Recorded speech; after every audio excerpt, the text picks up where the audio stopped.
Hi everyone, my name is Ethan and I'm a current honours student from Curtin University, and I'll be presenting my dissertation topic, which is profiling alexithymia across depressive, anxiety and manic disorder symptomologies, a facet level analysis.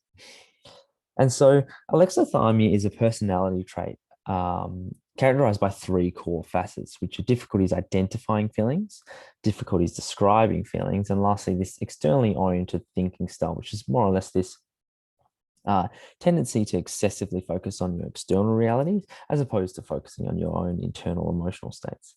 And so alexithymia appears to be this transdiagnostic risk factor for a number of disorders, so it's of clinical interest. In my thesis, I was specifically looking at which facets best predicted depressive anxiety and manic symptoms, and then what facet level profiles characterize these disorder symptomologies.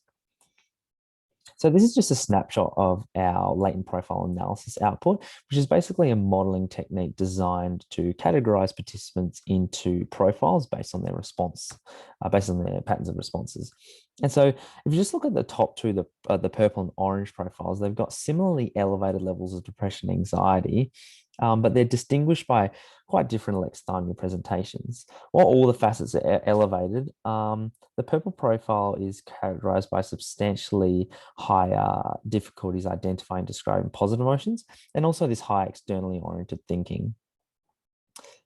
And so what does this really mean? From a theoretical standpoint, alexithymia appears relevant to depressive anxiety symptoms, but less so for manic symptoms, or at least in our sample or study. All facets are important across positive and negative emotions, which is something interesting because a lot of research only focuses on negative emotional difficulties, emotional processing difficulties.